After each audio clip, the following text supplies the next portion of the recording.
to her that indeed there is a relationship between Radames and Aida, the servant girl. Amonasro and Aida have escaped from the clutches of her guards, and so she's all alone, and she says, the detested rival escaped from me.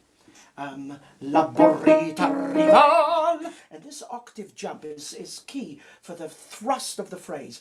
La borrita, using double consonants really effectively here. La borrita rival, me sfuggia. She escaped from me. Did you hear that? Sequentially bringing that theme that I played for you before to an impressive crescendo, then a different tempo. Verdi's really a master of timing in this little recitativo, this almost spoken, as close to speech as you can get while singing. He says, Radames is now awaiting the judgment of traitors from the high priests. And she says on this menacing single note, Dai sacerdoti Radames attende, this very uncomfortable chord, tende dei traditor la pena, the punishment. Then there's a long pause, a long silence. Again, timing, theatrical timing is of the essence here. And she says, but he's not a traitor. Traditor, egli non è. And you see this ping-pong between the singer and the orchestra. It's really, really brilliantly conceived. Again, there's silence. And she has to admit, going down into the low register, pur rivelò di guerra l'alto segreto. She says, yes, but he revealed the most important secret of the war. And he wanted to escape. With her he wanted to escape. And he says, they're all traitors. She says, traditori tutti, a morte, a morte.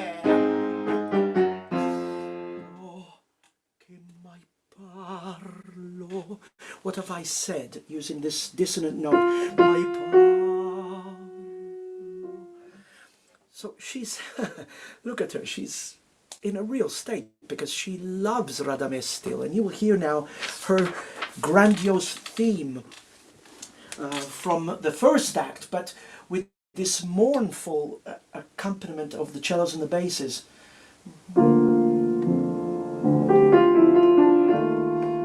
It's not very regal now. I love him, she says. I love him sempre. Always.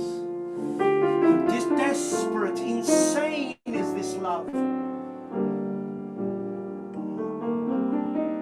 And it destroys me. So you have to feel for her here. You just, you'd be sort of stone if you didn't. She says to herself, I would like to save him. Remember, Radames has been complicit, albeit accidentally, but he's been complicit with Aida to escape, and he's given away a state secret. But how do I save him? Yeah, but I must try. Listen how the orchestra responds to her each time. Vorrei salvarlo. It's as if the orchestra's talking with her. E come. More doubtful, that one, because then you get the minor chord. Si tenti, I must try. She calls her guards. Guardie. Radames qui vengo. Bring Radames here. So this whole last passage has been just the strings alone. Now the timpani enters and the winds. For one of the great confrontations in all opera. The agony of it. strangely enough, Verdi introduces an instrument he hardly ever uses, the bass clarinet. Imagine, he doesn't play a note until Act 4. And here you hear the bass clarinet. It's almost a concerto for the bass clarinet. It's somewhere between an accompaniment and then a melody. The trumpets. It goes to another step. Now listen to this, more expressive. Down in the lower reaches. Now what's going on? She says, the high priests are meeting already. They will be the arbiters of your fate, Radames. Yet of this horrible accusation, you can defend yourself. And you will be pardoned. I will pray for your pardon from the throne.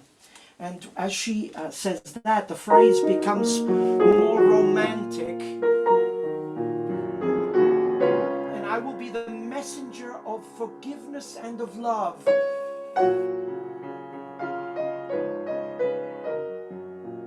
Listen to this harmonic change. I will give you your life.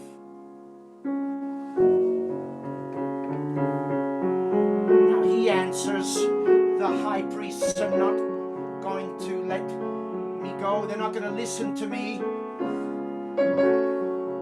And we get his side of the story. Yes, it's true that I betrayed my country, but my intentions were right.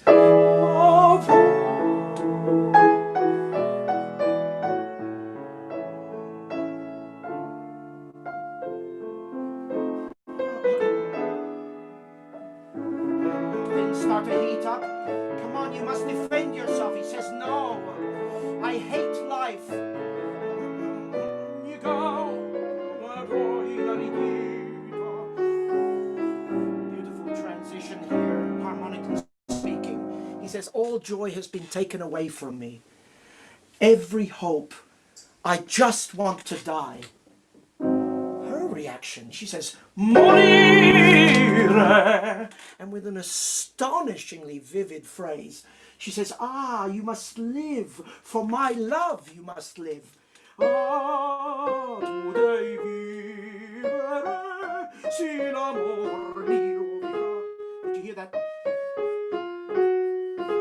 She's burning here. Huh?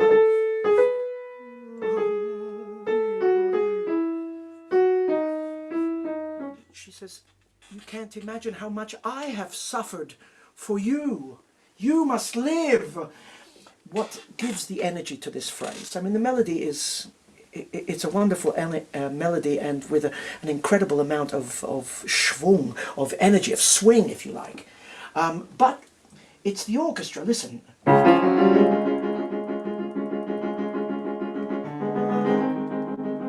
Which gives it the energy, so... Ah, tu devi meresi, amor mio, vedrai.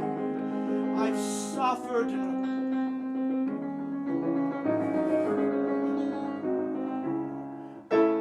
I've loved you, but I've suffered. I wake up in the night and cry. It's a fantastic phrase she finishes with. I would give everything to you. Everything. And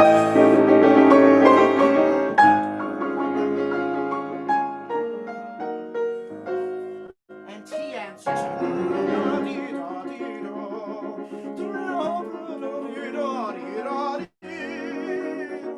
Now there are words to this, not daddy, but yes, I have given everything for my country. E l'onor mia tradia, and I've betrayed my honor. I've betrayed Aida.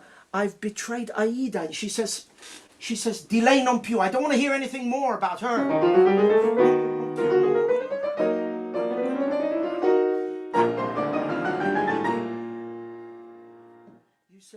he says, infamia m'attende.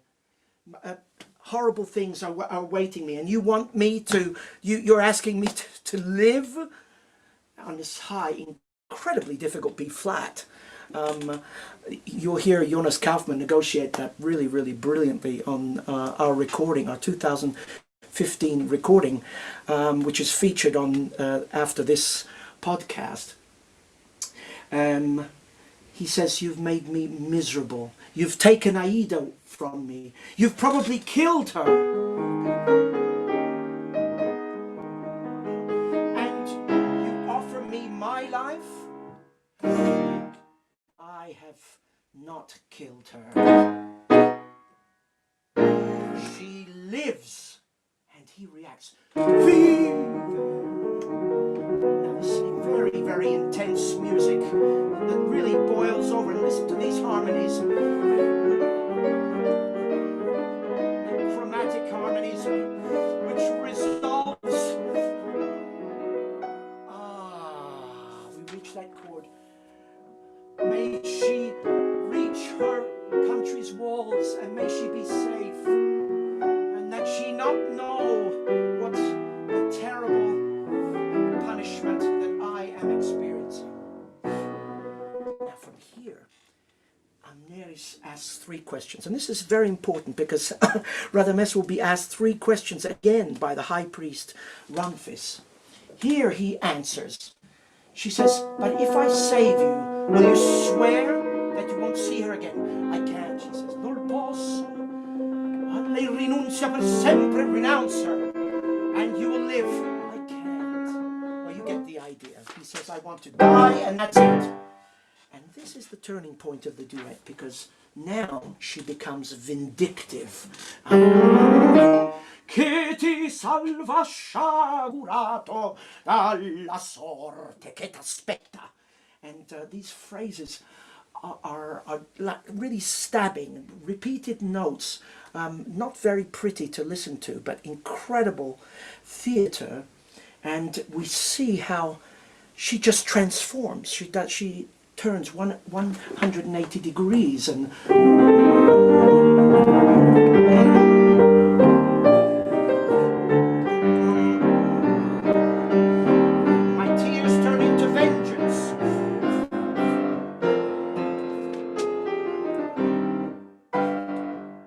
surprisingly into the major.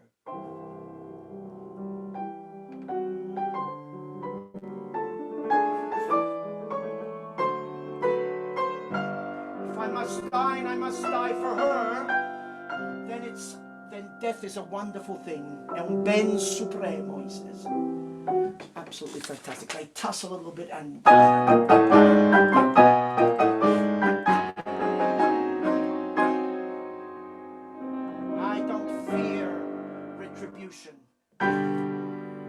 this duet ends in an orchestral passage that is so strange and so difficult to pull off because of these incredible situations. You have, listen to this chromatic line in the bass.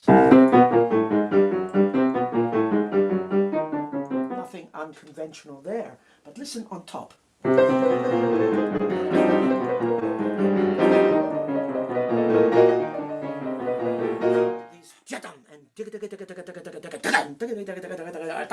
Almost being punched at. And this is what Amneris feels. He goes and we hear the solemn tones of the high priest music. She says, I'm dying inside. Morir mi sento. And it's a wonderful phrase with the double basses, sort of a premonition of what will happen in Act 4 of Otello. And this will become a march. I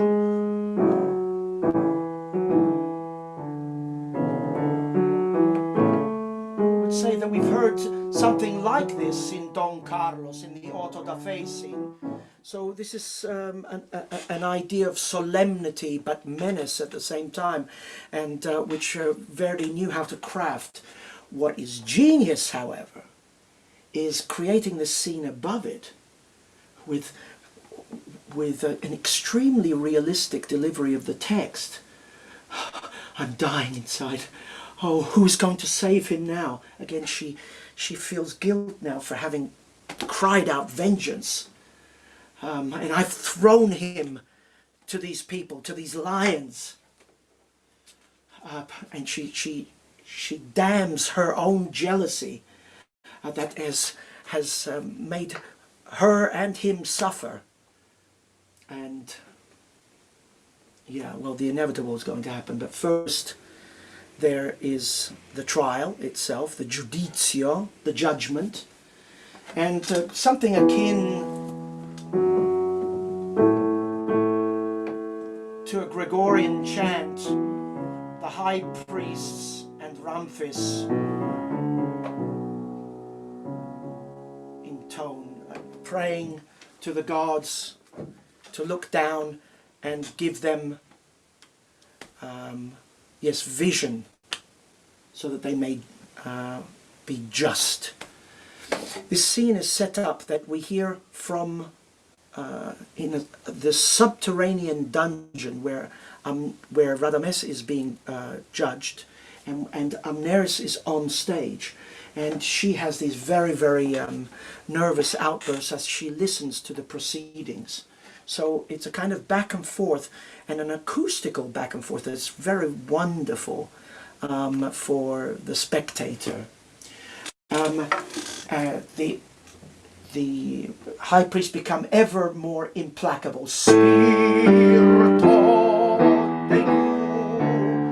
And she sings, who is going to save him? This kind of music, it is extremely oppressive. And you know that no good is going to come of this somehow, that it's going to go terribly, terribly wrong. I mentioned 3 questions before. Well, Ramphis asks Radames to somehow defend himself in different ways, and he starts with 3 utterances of his name. Radames, Radames, Radames. And backstage there'll be a small band that will echo his intoning of the name. And reacts, Neris will react each time to the temperature of the questions. Importantly, Radames says nothing, so that Ramphis each time says, Egli tace, he is silent. She reacts, ah, pietà, he's innocent. These moaning, lamenting tones. Started on A, we go up to B flat. Radames, Radames, Radames.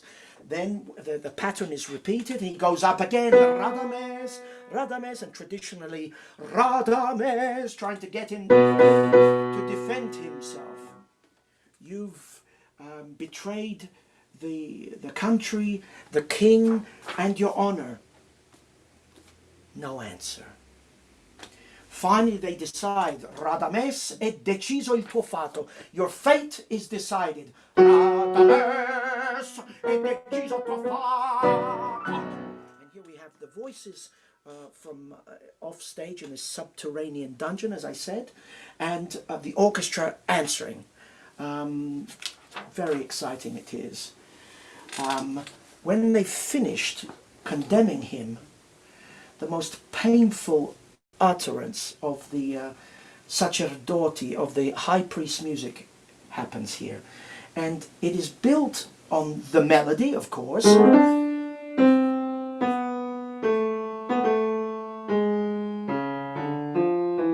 but listen to the ugliness. That's the only word I can come out.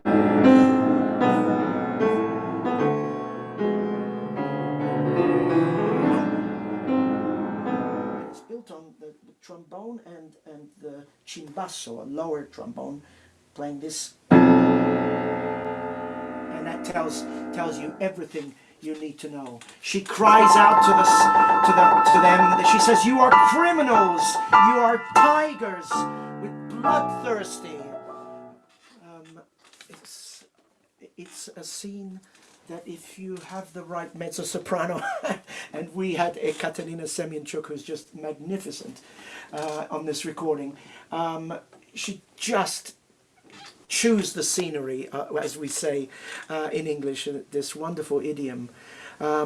This combination of having wanted vengeance, but being in love and knowing that it's her fault that he's being that he's going to die, this her Radames. It's an amazing scene. It ends with an iconic phrase, "Empiarazza, you wicked race." She's talking about the high priests. Empiarazza, listen to that diminished chord. Empiarazza, anatema su voi. I curse you. La vendetta del ciel, she says. The vengeance of the heavens will rain down upon you. La vendetta del ciel, del ciel, scenderà. I curse you. Ema su voi.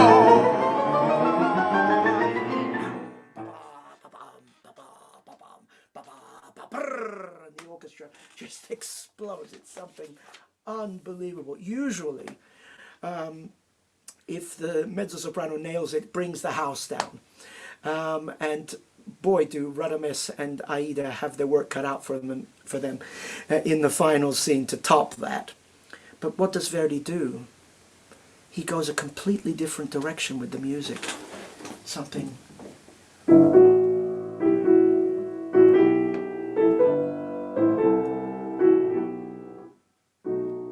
so dark and so sad. Radames is now in the vault. He awaits death.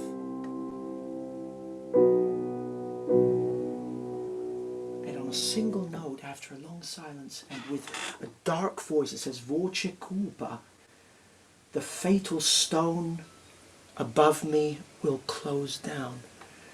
La fatal pietra sopra me si chiuse." That is the general atmosphere. He hears a moan. Qual gemito? What is that noise? A form. Una larva. Una visione.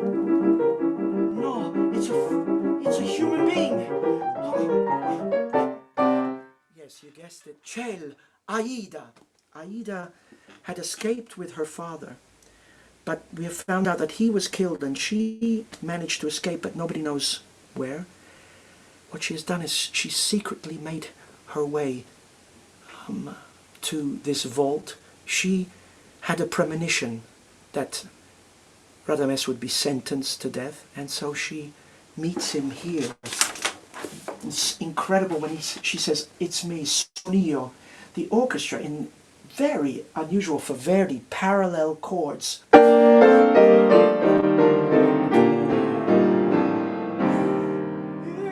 questa tomba, in this tomb, this funereal, I had foreseen your sentence, and I wanted to be near you.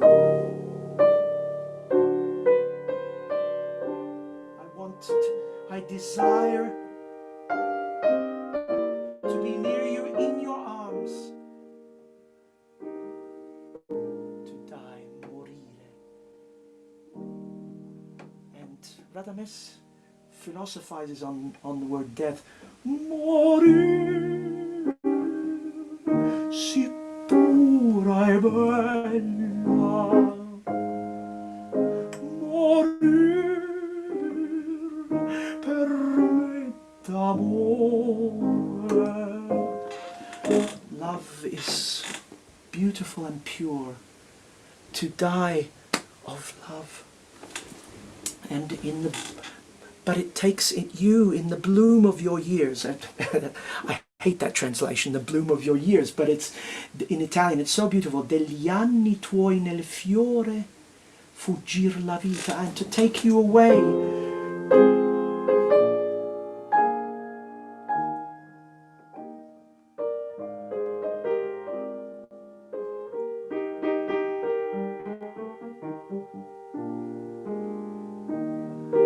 delicacy.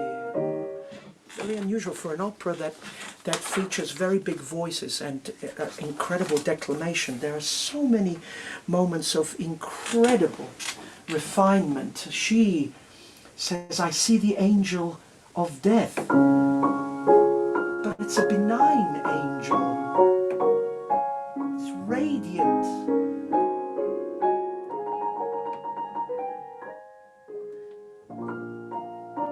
We'll hear the harp.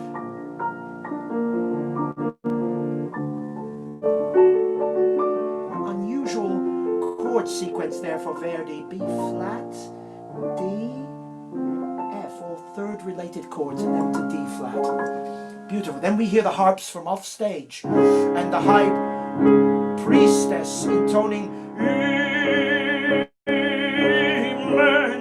immenso. We hear the sad song of death. And we have one final tune, which is just absolutely incredible, where they say goodbye to this earth. O terra Dio.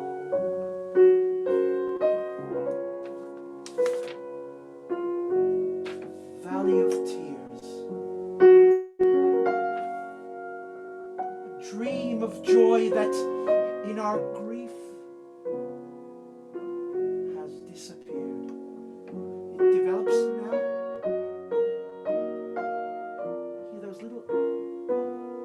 Articulated notes. The heavens will open for our wandering spirits.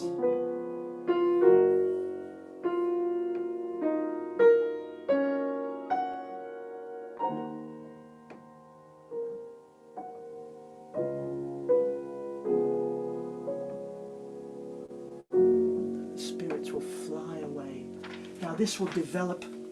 They will sing together in unison while Amneris, on top of the stone that is going to slowly come down upon them and crush them, Amneris prays to the gods, I beg you, I implore you for peace, and peace for the body there of Radames, now that Isis has been assuaged. And in fact she has the last word, pace, pace, pace, pace, pace. The chorus intones immenso fta, their God.